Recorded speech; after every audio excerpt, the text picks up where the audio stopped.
नमस्कार दोस्तों, स्वागत है आपका लेट्स स्टडी यूट्यूब चैनल पर। तो आज हम इस वीडियो में CDP चाइल्ड डेवलपमेंट पेडागोजी का पार्ट 5 देखेंगे। इसके पहले के हम 4 पार्ट ऑलरेडी अपलोडेड कर चुके हैं।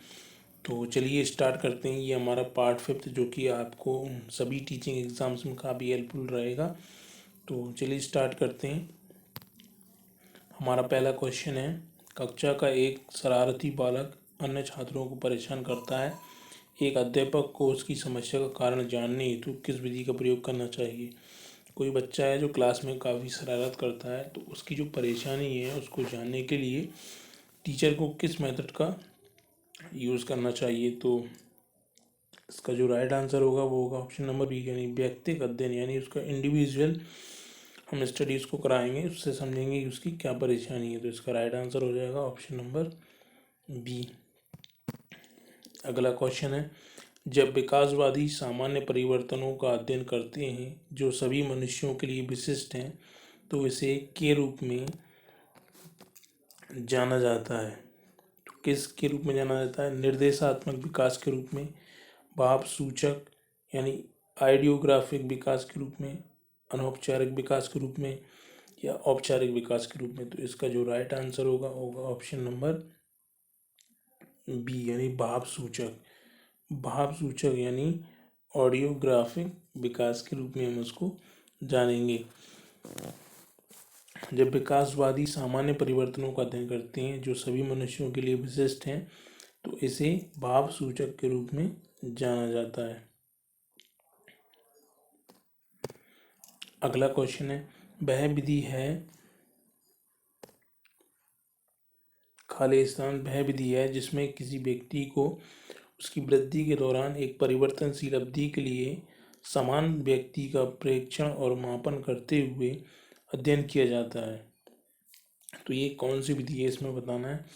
तो ऑप्शन ए मिश्रित विधि, ऑप्शन बी है अनुदैर्ध्य विधि, ऑप्शन सी क्रॉस अनुभागीय विधि, ऑप्शन डी विस्तारित विधि।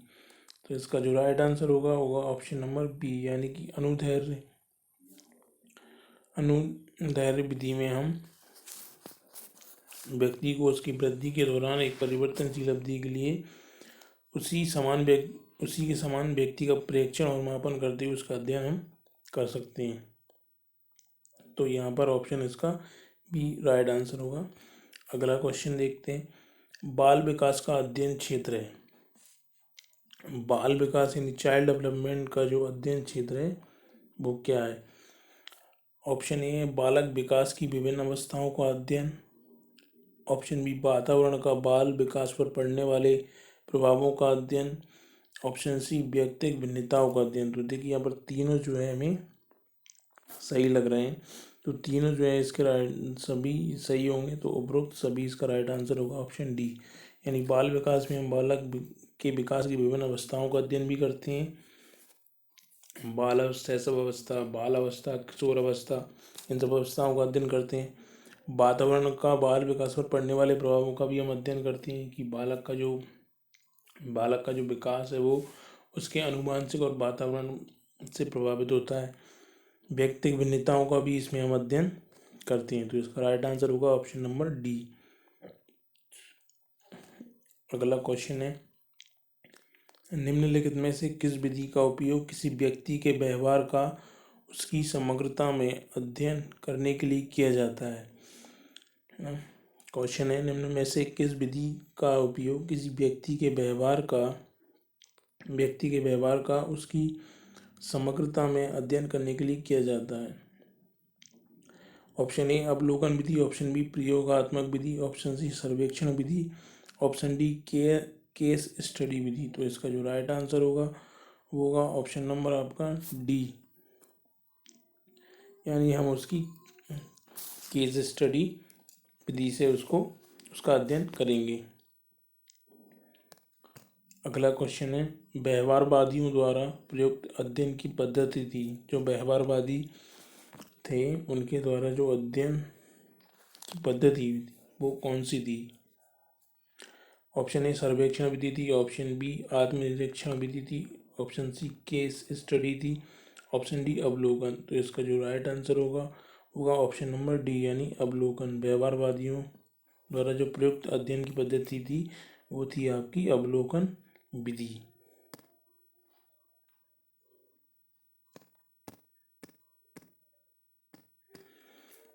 अगला क्वेश्चन देखते हैं। एक बालक पहले पूरे हाथ को, फिर उंगलियों को तथा फिर हाथ और उंगलियों को एक साथ चलाना सीखता है। यह उदाहरण वृद्धि और विकास के किस सिद्धांत को दर्शाता है? यानी बालक पहले पूरे हाथ को, फिर उंगलियों को और फिर हाथ और उंगली दोनों को चलाना सीखता है। तो यह वृद्धि और विकास के किस सिद्धांत को दर्शाता है? ऑप्शन ए निरंतरता का सिद्धांत, ऑप्शन बी एकीकरण का सिद्धांत, ऑप्शन सी सामान्य से विशेष का सिद्धांत, ऑप्शन डी व्यक्तिगत भिन्नता का सिद्धांत। तो इसका जो राइट आंसर होगा वो होगा ऑप्शन नंबर बी यानी एकीकरण का सिद्धांत, यानी इंटीग्रेटेड, इसको हम इंग्लिश में बोलते हैं इंटीग्रेटेड प्रिंसिपल। हाँ, हाथ और उंगली दोनों को चलाने लगता है। पहले वो एक चीज़ को सीखता है, फिर दूसरी चीज़ को सीखता है, फिर वो दोनों को साथ में चलाना सीख जाता है। तो इसको हम बोलते हैं एकीकरण का सिद्धांत। अगला क्वेश्चन है, निम्नलिखित में से कौन सा विकास का सिद्धांत नहीं है? इसमें से बताना है कि विकास का सिद्धांत कौन सा नहीं है। ऑप्शन देखते हैं। ऑप्शन ए विकास तुलनात्मक रूप से क्रमिक होता है। तो ये तो सही बात है, यानी सीरीज में चलता है। पहले आप 1 साल से, पहले आप 0 से 2, यानी पहले आप शैशव अवस्था में आएंगे, फिर आप बाल अवस्था में आएंगे, फिर आप किशोर अवस्था में आएंगे। इस तरीके से क्रमिक होता है। ऑप्शन बी है विकास समय के साथ धीरे धीरे घटित होता है। तो ये भी सही बात है, विकास जो है धीरे धीरे होता है। एकदम से आप 40 साल के नहीं हो सकते, एकदम से आप 20 साल के नहीं हो सकते, है ना। तो आप धीरे धीरे आपकी एज बढ़ती है, तो ये धीरे धीरे घटित होता है, ये भी सही बात है। ऑप्शन सी है विकास की सटीक गति एवं प्रकृति जन्म के समय निर्धारित हो जाती है। तो ये यहाँ पर गलत है। हम विकास की जो प्रकृति है और जो गति है वो जन्म के समय निर्धारित नहीं कर सकते। तो ये गलत ऑप्शन है और गलत ही पूछा था। तो ये हमारा राइट आंसर होगा ऑप्शन सी, जो कि विकास का सिद्धांत नहीं है। व्यक्ति अलग अलग गति से विकास करते हैं, ये भी सही बात है। सभी में अलग अलग, सभी की अलग अलग मानसिकता होती है, सभी की अलग अलग बुद्धि लब्धि होती है, तो अलग अलग गति से विकास करते हैं। तो इसका जो राइट आंसर होगा ऑप्शन सी। अगला क्वेश्चन है, विशेष अवधि के दौरान विकास प्रगति करता है लेकिन इस अवधि में समायोजन के लिए विराम करता है। यह विकास के निम्नलिखित में से किस नियम को अनुसारित करता है? यानी विशेष अवधि के दौरान विकास प्रगति करता है, यानी पहले विकास जो है चलता है आपका, फिर लेकिन इस अवधि में समायोजन के लिए विराम करता है। तो फिर धीरे धीरे जो है समायोजन होने लगता है, यानी हम चीज़ों को समझने लगते हैं, जानने लगते हैं, है ना। तो ये कौन सा सिद्धांत है ये बताना है। तो ऑप्शन ए है समन्वय का सिद्धांत, ऑप्शन बी निरंतरता का सिद्धांत, ऑप्शन सी चक्राकार प्रगति का सिद्धांत, ऑप्शन डी समान प्रतिमान का सिद्धांत। तो इसका जो राइट आंसर होगा ऑप्शन सी यानी चक्राकार प्रगति का सिद्धांत। अगला क्वेश्चन देखते हैं। प्रत्येक अधिगमकर्ता अद्वितीय होता है, अर्थात यानी जो अधिगमकर्ता होता है वो अद्वितीय होता है। प्रत्येक अधिगमकर्ता अपने आप में एक स्पेशल होता है, अपने आप में एक अद्वितीय होता है। तो इसका क्या मतलब है? ऑप्शन ए है कोई भी दो अधिगमकर्ता उनकी योग्यताओं, रुचियों तथा कौशलों में समान नहीं होते।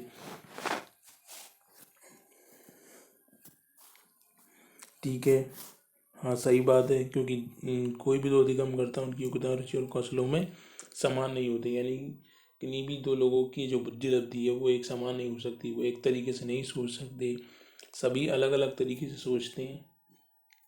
तो ये अगला ऑप्शन देखते हैं। अधिगमकर्ताओं में कोई भी उभयनिष्ठ गुण नहीं होते, ना ही वे उभयनिष्ठ लक्ष्यों को बांटते हैं। तो देखिए उभयनिष्ठ गुण तो हो सकते हैं, कोई एक बात कॉमन तो हो सकती है। तो ये इसका नहीं होगा राइट आंसर। सभी अधिगमकर्ताओं के लिए एक उभयनिष्ठ पाठ्यचर्या संभव नहीं है। नहीं, देखिए एक उभयनिष्ठ पाठ्यचर्या तो संभव है, है ना। हम एक ही सिलेबस से पढ़ा सकते हैं कई बच्चों को, एक ही सिलेबस से। एक विषमांगी कक्षा में सभी अधिगमकर्ताओं की क्षमता को विकसित करना असंभव है, नहीं है संभव, ये असंभव नहीं है, ये संभव है ना। तो इसका जो राइट आंसर होगा वो होगा ऑप्शन नंबर ए, यानी कोई भी दो अधिगमकर्ता उनकी योग्यताओं, रुचियों तथा कौशलों में समान नहीं होते हैं। अगला क्वेश्चन देखते हैं, सीखना से क्या तात्पर्य होता है, यानी सीखना से क्या तात्पर्य है। ऑप्शन ए मनोवृत्ति में परिवर्तन से, व्यवहार में परिवर्तन से, व्यवहार में अपेक्षाकृत स्थायी परिवर्तन, अनुभूति में परिवर्तन। तो इसका राइट आंसर होगा आपका ऑप्शन नंबर सी, यानी कि व्यवहार में अपेक्षाकृत स्थायी परिवर्तन। सीखना मतलब आपने स्थायी परिवर्तन कैसे हुआ, आपने सीख लिया कुछ तो वो आपके दिमाग में सेट हो गया है ना, जिसको प्याजे ने स्कीमा कहा है। जो पिक्चर्स होती हैं, आपने कुछ सीखा तो उसकी पिक्चर्स आपके दिमाग में बन गई। बच्चे ने किसी बिल्ली को देखा तो उसकी पिक्चर उसके दिमाग में बन गई, तो ये स्कीमा होता है ना। तो ये स्थायी परिवर्तन हो जाता है। व्यवहार में अपेक्षाकृत स्थायी परिवर्तन ही हमारा सीखने का मतलब है। अगला क्वेश्चन है, शिक्षार्थियों को स्कूल केवल शिक्षा ही नहीं बल्कि सामाजिक मूल्यों, सामाजिक संज्ञान और सामाजिक मानकों के विषय में जानकारी देकर उनका बीज बोता है। कि जो स्कूल होता है वो केवल शिक्षा ही नहीं देती, सामाजिक मूल्यों, सामाजिक संज्ञान और सामाजिक मानकों के विषय में जानकारी देता है। तो इसको हम क्या बोलते हैं, तो इसको हम बोलते हैं समाजीकरण। यानी स्कूल जो होता है वो हमारा समाजीकरण भी करता है।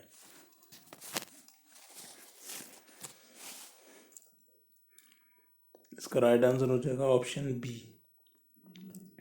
अगला क्वेश्चन देखते हैं, सीखने वाले का स्वनियमन निर्भर करता है।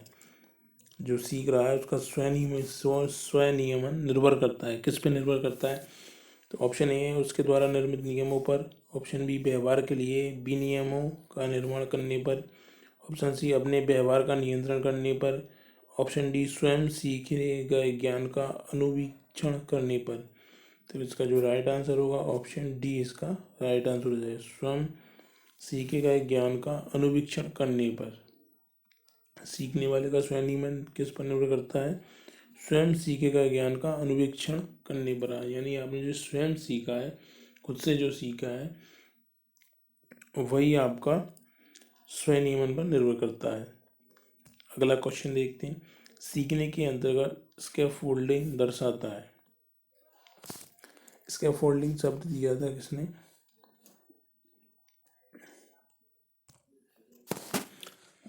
सीखने के अंतर्गत स्कैफोल्डिंग दर्शाता है। तो स्कैफोल्डिंग क्या होता है, स्कैफोल्डिंग होता है आप जैसे बच्चा अपने से कुछ कर रहा है तो अगर उसके वो जितना सीख सकता है उस स्तर पर पहुंचाने के लिए जो सहायता उसको दी जाती है तो उसको हम स्कैफोल्डिंग बोलते हैं। और ये हमें लेव वाइगोस्की ने ये वर्ड हमें दिया है, स्कैफोल्डिंग, लेव वाइगोस्की ने। तो इसके सीखने के अंतर्गत स्कैफोल्डिंग क्या दर्शाता है, ऑप्शन देख लेते हैं। ऑप्शन ए अध्यापक द्वारा सिखाने में प्रयोग की गई शिक्षण विधियों को सीखने में वयस्कों द्वारा किए गए अस्थायी सहयोग को, पूर्व में सीखे गए ज्ञान की पुनरावृत्ति को, सीखने की प्रक्रिया में प्रयुक्त सहायक सामग्री की मात्रा को। तो इसका जो राइट आंसर होगा ऑप्शन बी, यानी सीखने में वयस्कों द्वारा किए गए अस्थायी सहयोग को। अस्थायी सहयोग होता है जो हम बच्चे को देते हैं जिससे वह उसकी जो उसका अधिकतम स्तर होता है सीखने का वहाँ तक पहुँचता है बच्चा जिससे। तो सीखने में वयस्कों द्वारा किए गए अस्थायी सहयोग को हम स्कैफोल्डिंग कहते हैं। अगला क्वेश्चन है, समावेशी कक्षा की विशेषता नहीं है। इसमें बताना है कि समावेशी कक्षा की विशेषता नहीं है। ऑप्शन ए है शिक्षक द्वारा मित्रवत और आत्मीयता व्यवहार का प्रयोग, ये तो समावेशी शिक्षा है। ज्ञान क्षमता वाले समग्र शिक्षार्थी, अलग अलग विषयों हेतु अलग अलग सहायक सामग्रियों का प्रयोग, ये भी है। वास्तविक तथा सतत आकलन की व्यवस्था, तो ये भी एक समावेशी शिक्षा की विशेषता है। तो इसका जो राइट आंसर होगा ऑप्शन बी, जो कि समावेशी शिक्षा की विशेषता नहीं है। यानी ज्ञान क्षमता वाले समग्र शिक्षार्थियों को अगर आप पढ़ाएंगे तो वहाँ पर समावेशी शिक्षा नहीं रहेगी। समावेशी शिक्षा का मतलब होता है कि सभी बच्चों को एक साथ लेकर चलना, जिसमें पिछड़े बच्चे भी आ जाते हैं, है ना, जिसमें आपके जिनकी बुद्धि लब्धि कम होती वो बच्चे भी आ जाते हैं, कमज़ोर बच्चे भी आ जाते हैं। तो समावेशी शिक्षा का मतलब होता है सभी बच्चों को साथ में लेकर चलना। अगला क्वेश्चन है, किसी परीक्षण की वह वैधता जिसके माध्यम से शिक्षार्थियों में सैद्धांतिक गुणों को मापा जाता है कहलाती है। किसी परीक्षण की वह वैधता जिसके माध्यम से शिक्षार्थियों में सैद्धांतिक गुणों को मापा जाता है, सैद्धांतिक गुणों को मापा जाता है, उसको क्या बोलते हैं? समवर्ती वैधता, भविष्यवाची वैधता, रचनात्मक वैधता, अभिसारी वैधता। तो इसका राइट आंसर हो जाएगा ऑप्शन डी, यानी अभिसारी वैधता से हम शिक्षार्थियों में सैद्धांतिक गुणों को माप सकते हैं। इसका राइट आंसर हो जाएगा ऑप्शन डी। अगला क्वेश्चन है, जीन पियाजे द्वारा प्रतिपादित संज्ञानात्मक विकास सिद्धांत की किस अवस्था में बालक वस्तुओं को पहचानने का प्रयास करने लगता है ना। तो यहाँ पर देखिए बताना है कि बालक वस्तुओं को पहचानने का प्रयास करने लगता है। तो देखिए क्वेश्चन को ध्यान से पढ़ना है ना। कई बच्चे इसका आंसर भी सोच रहे होंगे पूर्व संक्रियात्मक अवस्था, लेकिन पूर्व संक्रियात्मक अवस्था नहीं होगी। यहाँ पर क्वेश्चन में बोला गया है कि वस्तुओं को पहचानने का प्रयास करने लगता है ना। तो किस एज में? संवेदी प्रेरक अवस्था में, जो कि 0 से 2 वर्ष की होती है ना, इसमें वह पहचानना प्रारंभ कर देता है। लेकिन पूर्व संक्रियात्मक अवस्था में वह पहचानने लग जाता है ना, वह उनको पहचानने लगता है, लेकिन जो प्रयास शुरू करता है वो संवेदी प्रेरक अवस्था में करता है। तो इसका राइट आंसर होगा ऑप्शन ए, ऑप्शन बी नहीं होगा। अगर वह बोलता कि बालक वस्तुओं को पहचानने लगता है, प्रयास अगर नहीं बोलता, तो इसका आंसर बी होता है। ठीक है। और पूर्व संक्रियात्मक अवस्था होती है हमारी 2 से 7 वर्ष। औपचारिक संक्रियात्मक अवस्था 7 से 12 या 13 वर्ष है ना, और ये होती है हमारी 13 से 18 और आगे तक। ठीक है, तो इसका राइट आंसर होगा ऑप्शन ए। अगला क्वेश्चन है, जब बालक स्कूल जाने के लिए रोज की तरह स्कूल ड्रेस, जूता आदि पहनता है, किताबें लेता है, तब व्यवहारों के ये सभी संगठित क्रम कहलाते हैं। यानी बच्चा स्कूल जाने के लिए रोज ड्रेस, जूता आदि पहनता है, किताबें लेता है, तो उसका एक रूटीन बन गया है ना। व्यवहारों के ये सभी संगठित क्रमों को क्या बोलेंगे? मानसिक सक्रियता, विकेंद्रण, स्कीम्स, ऑप्शन डी स्कीमा। तो इसका जो राइट आंसर होगा ऑप्शन सी, यानी स्कीम्स बोलेंगे इनको। ये जो इसका व्यवहार, जो इसके बच्चे के दिमाग में क्या है कि ये इसकी एक उसका एक रूटीन बन गया है, उसकी एक पिक्चर बन गई है कि मुझे स्कूल जाना है, तो अगर मैं स्कूल जाऊंगा तो मुझे ड्रेस पहनना है, फिर मुझे जूते पहनना है, किताबें लेना है। तो ये एक स्कीम हो गई। ठीक है, स्कीमा क्या हुआ? इन सबको बोलेंगे स्कीम, इस व्यवहार को बोलेंगे स्कीम। और ये जो एक है उसकी जो रूटीन बन गया है, यानी जो उसके दिमाग में जो सेव हो गया है, उसको बोलेंगे स्कीमा, उसका स्कीमा। तो इसका राइट आंसर होगा ऑप्शन सी। अगला क्वेश्चन है, निम्न में से वह कथन जो शिक्षार्थियों में सृजनात्मकता का पोषण करता है, यानी आप बच्चे में सृजनात्मकता का विकास कैसे करेंगे? ऑप्शन ए है, प्रत्येक शिक्षार्थी की अंतर्जात प्रतिभाओं का पोषण करने एवं प्रश्न करने के अवसर उपलब्ध कराना। बिल्कुल सही बात है। तो ये ही आपका राइट आंसर होगा ऑप्शन ए, कि उसको कक्षा में प्रश्न करने के अवसर उपलब्ध कराना। जितना बच्चा प्रश्न करेगा खुद से, उतना ही उसकी सृजनात्मकता उसकी बढ़ेगी। अगला क्वेश्चन है, भाषा अच्छे गुणों से संपन्न तथा सफल मानी जाती है यदि। भाषा अच्छे गुणों से संपन्न तथा सफल मानी जाती है यदि ऑप्शन ए है इसमें विचारों और धारणाओं के संचार की गुंजाइश हो। यह ऑप्शन बी है यह नए विचार और संभावनाएं उत्पन्न करने में सक्षम हो। ऑप्शन सी है यह बदलते वातावरण में किसी के अनुकूल को बढ़ाए। ऑप्शन डी यह शब्दों के उच्चारण और उन्हें वाक्यों में प्रयोग करने के लिए एक नियमावली प्रदान करता है। तो इसका जो राइट आंसर होगा ऑप्शन बी, यानी यह विचार और संभावना उत्पन्न करने में सक्षम हो, तभी भाषा को अच्छे गुणों का माना जाएगा। तो इसका राइट आंसर होगा ऑप्शन बी, एक अच्छा भाषाविद अपने विचार और संभावना उत्पन्न करने में सक्षम होता है। जितना अच्छा भाषाविद होगा उसके जो भाषा गुण होंगे उतने ही अच्छे होंगे।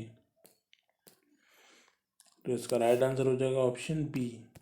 अगला क्वेश्चन है, एक शिक्षार्थी वस्तुओं को या तो बिल्कुल सही या बिल्कुल गलत के रूप में वर्गीकृत करता है। आप उसके चिंतन को किस वर्ग में रखेंगे?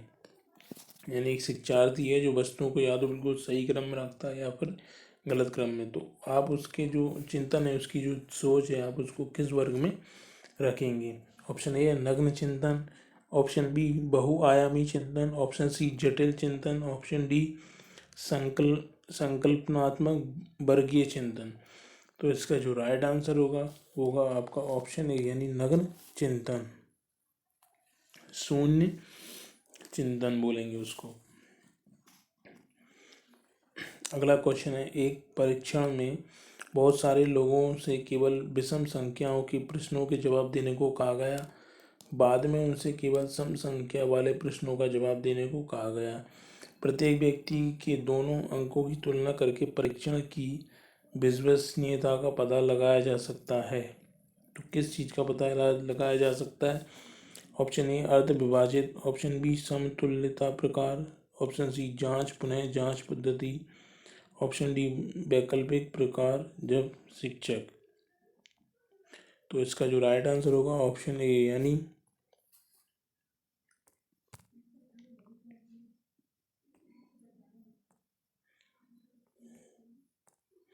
इसका राइट आंसर होगा अर्ध विभाजन।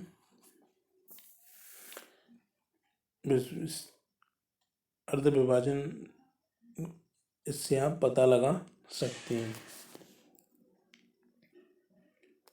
अगला क्वेश्चन है, शिक्षार्थियों से पूछता है कि क्या वह अपने माता पिता से झूठ बोलता है। तो शिक्षक द्वारा पूछा गया यह प्रश्न, यानी कि शिक्षार्थियों से अगर यह प्रश्न पूछा गया है कि क्या वे अपने माता पिता से झूठ बोलते हैं, तो शिक्षक द्वारा पूछा गया यह प्रश्न किस प्रकार का है? नियंत्रित है, आलोचनात्मक है, छलात्मक है, अप्रासंगिक है। तो इसका राइट आंसर होगा ऑप्शन ए, यानी नियंत्रित है। अगला क्वेश्चन है, पाठ्य पुस्तकों के विषय में कौन सा कथन अनुचित होगा? पाठ्य पुस्तकों के विषय में कौन सा कथन अनुचित होगा? ऑप्शन ए पाठ्य पुस्तकों की सहायता से निश्चित समय में विभिन्न विषयों का ज्ञान प्राप्त किया जा सकता है। पाठ्य पुस्तकों की सहायता से विद्यार्थी कक्षा में सुनी हुई बातों को घर पर भी समझ सकता है तथा पुनरावृत्ति का कार्य आसानी से कर सकता है। पाठ्य पुस्तकों से प्राप्त ज्ञान पूर्ण रूप से व्यवहारिक होता है, अतः उसकी अत्यधिक उपयोगिता होती है। अधिकांशतः यह पाया जाता है कि पाठ्य पुस्तकों का प्रयोग विद्यार्थियों में रटने की प्रवृत्ति को बढ़ाता है। तो ये भी सही बात है। तो ये इसका राइट आंसर हो जाएगा ऑप्शन सी, यानी कि पाठ्य पुस्तकों से पूर्ण ज्ञान हम प्राप्त नहीं कर सकते और यह पूर्ण व्यवहारिक नहीं होता है। तो इसका राइट आंसर हो जाएगा ऑप्शन सी। अगला क्वेश्चन है, निम्नलिखित में से कौन सा विकल्प सामाजिक बुराइयों के न्यूनीकरण का सबसे प्रभावी माध्यम है? निम्नलिखित में से कौन सा विकल्प सामाजिक बुराइयों के न्यूनीकरण, यानी जिससे हम सामाजिक बुराइयां बिल्कुल न्यून हो जाएं, क्या प्रभावी माध्यम है? ऑप्शन ए प्रभावी विधिक प्रावधान, ऑप्शन बी तीव्र आर्थिक विकास, ऑप्शन सी सार्वभौमिक शिक्षा, ऑप्शन डी वंचित सामाजिक। तो इसका जो राइट आंसर होगा ऑप्शन सी, यानी सार्वभौमिक शिक्षा देकर आप सामाजिक बुराइयों का न्यूनीकरण कर सकते हैं। इसका राइट आंसर हो जाएगा ऑप्शन सी। अगला क्वेश्चन है, परिवर्तन सामाजिक परिपक्वता की दृष्टि से, ये दृष्टि नहीं है यहाँ पर, गलत है, ये दृष्टि से एक उत्तम शिक्षा योजना है कि। क्वेश्चन है, परिवर्तन सामाजिक परिपक्वता की दृष्टि से एक उत्तम शिक्षा योजना है कि।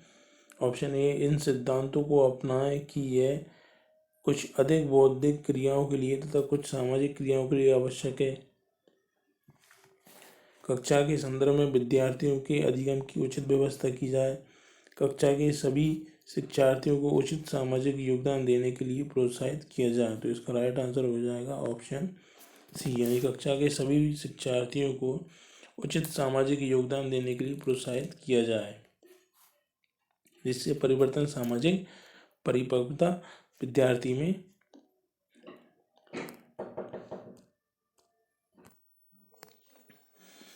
अगला क्वेश्चन है, स्वयं केंद्र परीक्षा प्रणाली के विषय में आपका क्या विचार है। स्वयं केंद्र मतलब यहाँ पर बच्चा पढ़ता है, अगर वहीं पर हम उसकी परीक्षा ले लें तो उस बारे में आपका क्या विचार है। ऑप्शन ए है, इस व्यवस्था में शिक्षार्थी अधिक अनुशासित रह सकते हैं। ऐसा कुछ नहीं है कि अगर आप वहीं पर ले रहे हैं तो अनुशासित रहें, तो ये तो एकदम गलत है।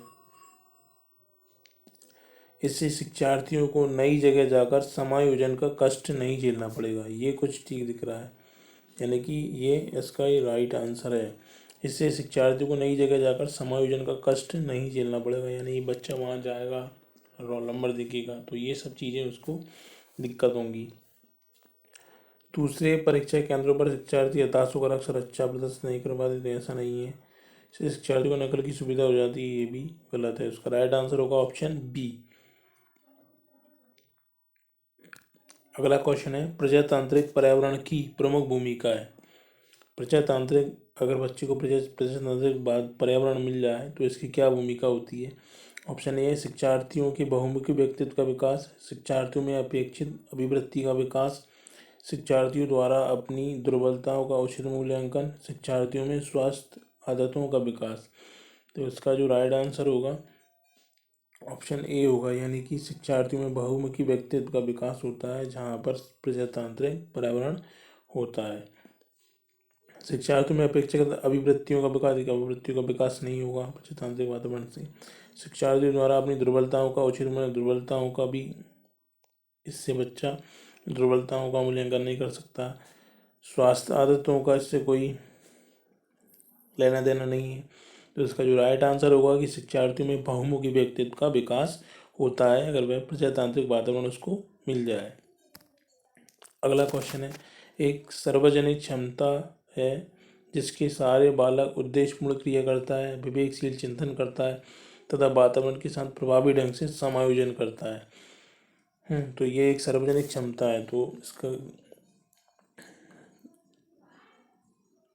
बुद्धि है, मानसिक मंदता है, अनुशासन है या निर्देशन है। तो इसका जो राइट आंसर होगा ऑप्शन ए, यानी कि बुद्धि जो है एक सार्वजनिक क्षमता है जिसके सहारे बालक उद्देश्यपूर्ण क्रिया करता है, विवेकशील चिंतन करता है तथा वातावरण के साथ प्रभावी ढंग से समायोजन करता है। अगला क्वेश्चन है, स्किनर के अनुसार सीखने में प्रतिवादी अनुक्रिया वो अनुक्रिया है जो। स्किनर के अनुसार सीखने में ये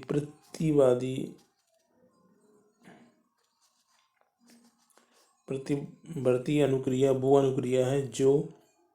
ऑप्शन ए, स्पष्ट उद्दीपन द्वारा उत्पन्न होती है, अस्पष्ट उद्दीपन द्वारा उत्पन्न होती है, ऐच्छिक स्वरूप वाले उद्दीपन द्वारा उत्पन्न होती है, इन सभी द्वारा उत्पन्न होती है। तो इसका जो राइट आंसर होगा ऑप्शन ए, यानी स्पष्ट उद्दीपन द्वारा उत्पन्न होती है प्रतिवर्ती अनुक्रिया। इसका राइट आंसर हो जाएगा ऑप्शन ए। अगला क्वेश्चन है, शिक्षक के मानसिक स्वास्थ्य का अध्ययन करना आवश्यक है क्योंकि। देखिए, शिक्षक के मानसिक स्वास्थ्य का अध्ययन करना आवश्यक क्यों है भाई। अगर शिक्षक ही जो है मेंटली फिट नहीं होगा तो बच्चों को किस तरीके से हैंडल करेगा, उनको क्या शिक्षा देगा। तो इसलिए शिक्षक के मानसिक स्वास्थ्य का अध्ययन करना क्यों आवश्यक है। ऑप्शन ए है छात्र शिक्षक को ठीक प्रकार से समझ सकते हैं, शिक्षक की प्रतिष्ठा बनी रहती है, छात्र शैक्षिक विकास पर शिक्षक के मानसिक स्वास्थ्य का प्रभाव पड़ता है, शिक्षक के स्वाभिमान को ठेस नहीं पहुंचे। तो इसका जो राइट आंसर होगा ऑप्शन सी है ना। अगर शिक्षक के मानसिक स्वास्थ्य ठीक रहेगा तो बच्चों को वह अच्छे से पढ़ा पाएगा, क्योंकि शैक्षिक विकास पर शिक्षक के मानसिक स्वास्थ्य का प्रभाव पड़ता है। तो इसका जो राइट आंसर होगा ऑप्शन सी। अगला क्वेश्चन है, प्रतिभावान लड़की घर में बैठना कम पसंद करती है तथा अधिक क्रियाशील तथा झगड़ालू होती है, कथन किसका है। कथन बताना है कि प्रतिभावान लड़की घर में बैठना पसंद करती है, कम पसंद करती है तथा अधिक क्रियाशील तथा झगड़ालू होती है। तो यह कथन किसका है। तो इसका राइट आंसर होगा ऑप्शन ए यानी ट्रो का यह कथन है कि प्रतिभावान लड़की घर में कम बैठना पसंद करती है तथा अधिक क्रियाशील होती है तथा झगड़ालू होती है।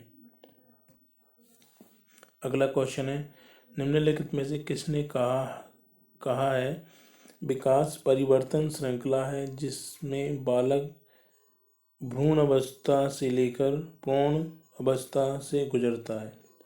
ये भ्रूण अवस्था गलत लिखा हुआ है, ये भ्रूण अवस्था है, भ्रूण अवस्था।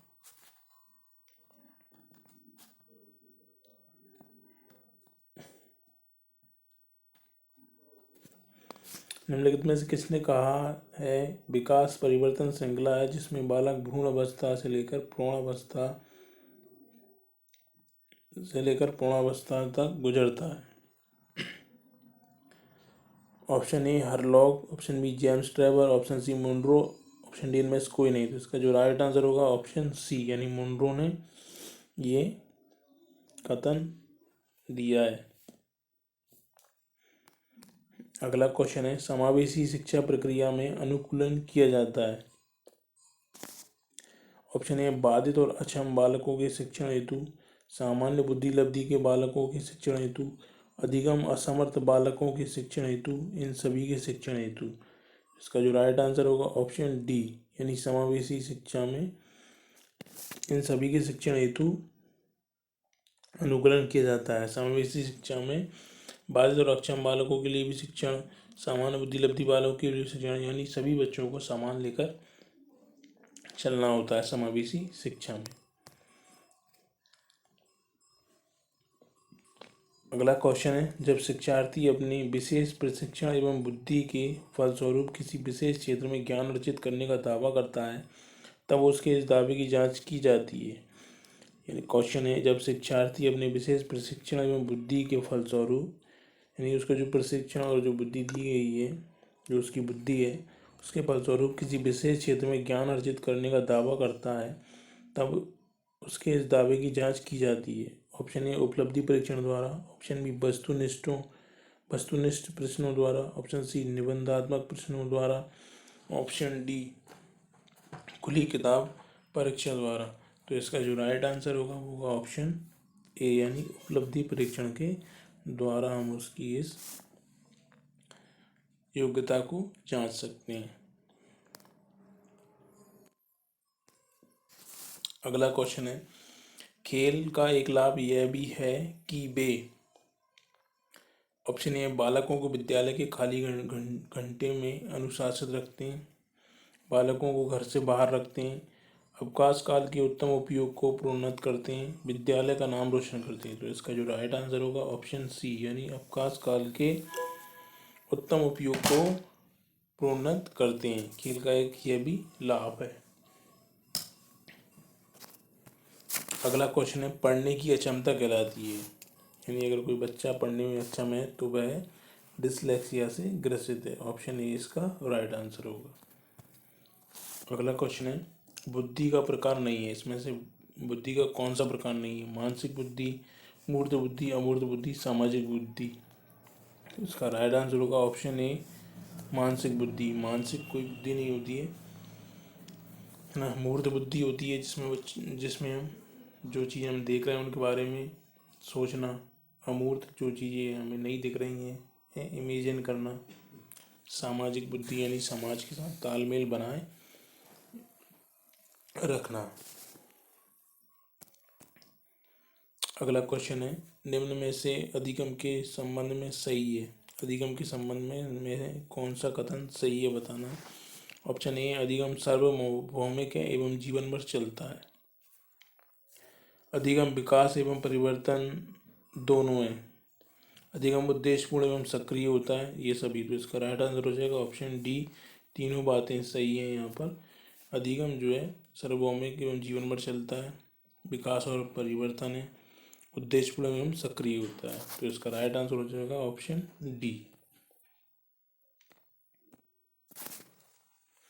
अगला क्वेश्चन है, बच्चे के उचित विकास को सुनिश्चित करने के लिए उसका स्वास्थ्य शारीरिक विकास एक महत्वपूर्ण पूर्व आवश्यकता है, यह कथन। तो इसका राइट आंसर हो जाएगा ऑप्शन डी, यह कथन सही है, क्योंकि शारीरिक विकास विकास के अन्य पक्षों के साथ अंतःक्रिया करता है। तो इसका जो राइट आंसर होगा ऑप्शन डी, यानी जो बच्चे का शारीरिक विकास है वो विकास के अन्य पक्षों को भी प्रभावित करता है। तो अगर शारीरिक विकास ही सही अच्छा नहीं होगा बच्चे का तो उसका मानसिक विकास और बाकी सब भी प्रभावित होंगे। तो इसका राइट आंसर होगा ऑप्शन डी। अगला क्वेश्चन है, चॉम्स्की का विकास सिद्धांत आधारित है। जो चॉम्स्की का विकास सिद्धांत है वो किस पर आधारित है। संज्ञान पर, भाषा पर, नैतिकता पर, समाज पर। तो इसका राइट आंसर होगा ऑप्शन बी, यानी कि भाषा पर, जिन्होंने हमें लैंग्वेज एक्विजिशन डिवाइस के बारे में बताया है। Language acquisition device lead.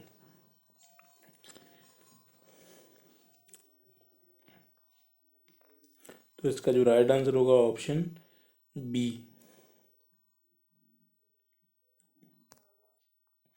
अगला क्वेश्चन है, सृजनात्मक बालक वह है जो, यहाँ पर थोड़ा ये गलत प्रिंट है, ये सृजनात्मक बालक है। सृजनात्मक बालक वह है जो अव्यवस्था को कतई नहीं स्वीकारता। ऑप्शन बी, भावात्मक प्रवृत्ति का नहीं होता है। ऑप्शन सी, हमेशा जोखिम उठाने को तैयार रहता है। ऑप्शन डी, श्रेष्ठ बनने की इच्छा का भाव नहीं रखता है। तो सृजनात्मक बालक क्या होते हैं, डाइवर्जेंट थिंकिंग जो रखते हैं। तो इसका जो राइट आंसर होगा वो होगा ऑप्शन बी, हमेशा जोखिम उठाने को तैयार रहता है सृजनात्मक बालक। अगला क्वेश्चन है, निम्नलिखित में से किस मनोवैज्ञानिक ने व्यक्तिगत भिन्नताओं की उत्पत्ति में आनुवंशिकता की भूमिका को सर्वाधिक महत्व दिया। इसमें से बताना है कि किस मनोवैज्ञानिक ने व्यक्तिगत भिन्नताओं की उत्पत्ति में आनुवंशिकता की भूमिका को सर्वाधिक महत्व दिया। Option A, Watson. Option B, Francis Galton. Option C, Binet. Option D, Wundt. तो इसका जो राइट आंसर होगा वो होगा ऑप्शन बी, यानी फ्रांसिस गाल्टन ने आनुवंशिकता को व्यक्तिगत भिन्नताओं में बहुत सर्वाधिक महत्व दिया है। बात करें हम बिने की, तो बिने ने फर्स्ट इंटेलिजेंट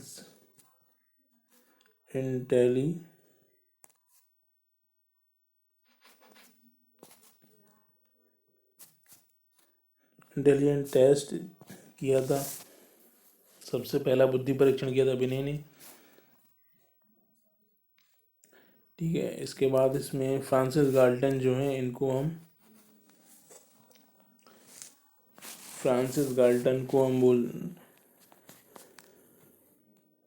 फादर ऑफ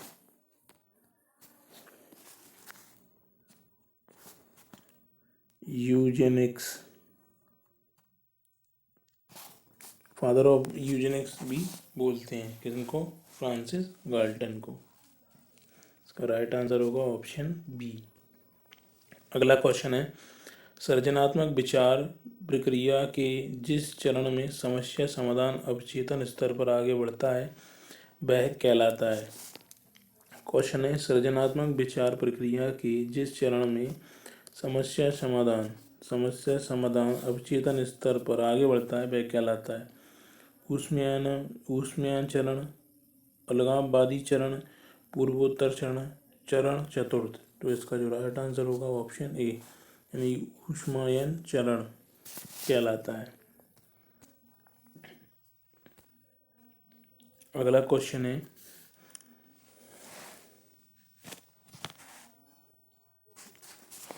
समाज मनोवैज्ञानिकों ने बाल अपराधी प्रवृत्ति तथा सामाजिक अपराधों को समझने के लिए अनेक उपायों का प्रयोग किया है, किंतु इन दोनों समस्याओं के नियंत्रण के संदर्भ में इसकी प्रकृति का संबंध है। क्वेश्चन है हमारा, समाज मनोवैज्ञानिकों ने बाल अपराधी प्रवृत्ति तथा सामाजिक अपराधों को समझने के लिए अनेक उपायों का प्रयोग किया, किंतु इन दोनों समस्याओं के नियंत्रण के संदर्भ में इसकी प्रकृति का संदर्भ। ऑप्शन नैतिक एवं धार्मिक अवधारणाओं से, मनोवैज्ञानिक पहलुओं से, शैक्षणिक वातावरण से, कानून सम्मत निर्णयों से। तो इसका राइट आंसर होगा ऑप्शन बी, मनोवैज्ञानिक पहलुओं से। अगला क्वेश्चन है, स्कूल तथा समुदाय के बीच अच्छे संबंध के लिए निम्न में से क्या आवश्यक है। स्कूल और समुदाय के बीच में अगर अच्छे संबंध बनाना, अच्छे संबंध रखना है तो क्या हमें आवश्यक है। समय समय पर स्कूल की प्रगति एवं गतिविधियों की जानकारी समुदाय को देते रहना, बिल्कुल ठीक है, सही बात। स्कूल के वातावरण को सुधारने में समुदाय के लोगों का सहयोग लेना, ये भी सही बात। शिक्षकों का अभिभावकों के निरंतर संपर्क में रहना, ये भी सही बात है। तो यहाँ पर उपरोक्त इसका राइट आंसर होगा ऑप्शन डी। अगला क्वेश्चन है, पेडागोजी का अर्थ है। पेडागोजी का क्या अर्थ है। ऑप्शन ए है विद्यालय में निर्धारित समय सारणी, ऑप्शन बी है विद्यार्थियों को पढ़ाने की कला और विज्ञान, ऑप्शन सी विद्यार्थियों के निष्पादन को जांचने की विधि, ऑप्शन डी कक्षाओं में शिक्षण का पर्यवेक्षण। तो इसका जो राइट आंसर होगा ऑप्शन बी इसका राइट आंसर होगा, यानी विद्यार्थियों को पढ़ाने की कला और विज्ञान को समझना पेडागोजी का अर्थ होता है। अगला क्वेश्चन है, एक भाषा में शब्दों को वाक्यों में ढालने के नियमों को क्या कहते हैं। यानी भाषा में शब्दों को वाक्यों में ढालने के नियमों को क्या कहते हैं। ऑप्शन ए संरचनात्मक अर्थ विज्ञान, ऑप्शन बी उपस्विन, ऑप्शन सी वाक्य विन्यास, ऑप्शन डी स्वेनिम। तो इसका जो राइट आंसर होगा ऑप्शन सी यानी वाक्य विन्यास। बोलेंगे हम, भाषा में शब्दों को वाक्यों में डालने के नियमों को वाक्य विन्यास कहते हैं। आज का लास्ट क्वेश्चन, वाइगोत्स्की के अनुसार निकटस्थ विकास का क्षेत्र यानी ZPD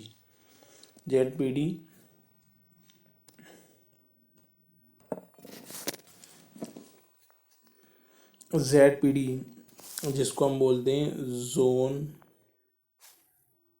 of proximo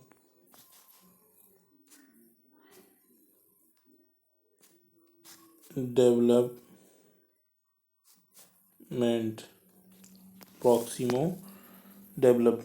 zone of proximo development जिसको जेडपीडी बोलते हैं। तो ये क्या होता है, बालक के वास्तविक क्षमता स्तर तथा कार्यकारी विकास स्तर का योगफल। ऑप्शन बी बालक के वास्तविक क्षमता स्तर तथा कार्यकारी क्षमता का अंतर। ऑप्शन सी बालक के वास्तविक क्षमता स्तर तथा कार्यकारी क्षमता स्तर का गुणनफल। या ऑप्शन डी बालक के वास्तविक क्षमता स्तर तथा कार्यकारी क्षमता का अनुपात। तो इसका जो राइट आंसर होगा ऑप्शन ए यानी बालक के वास्तविक क्षमता स्तर तथा कार्यकारी विकास स्तर का योगफल जिसको हम बोलते हैं ZPD, zone of proximo development. तो इसका राइट आंसर हो जाएगा ऑप्शन ए। तो ये आज का लास्ट क्वेश्चन था। तो thank you for watching. Video अच्छा लगा हो तो लाइक और सब्सक्राइब जरूर करें। Thank you so much.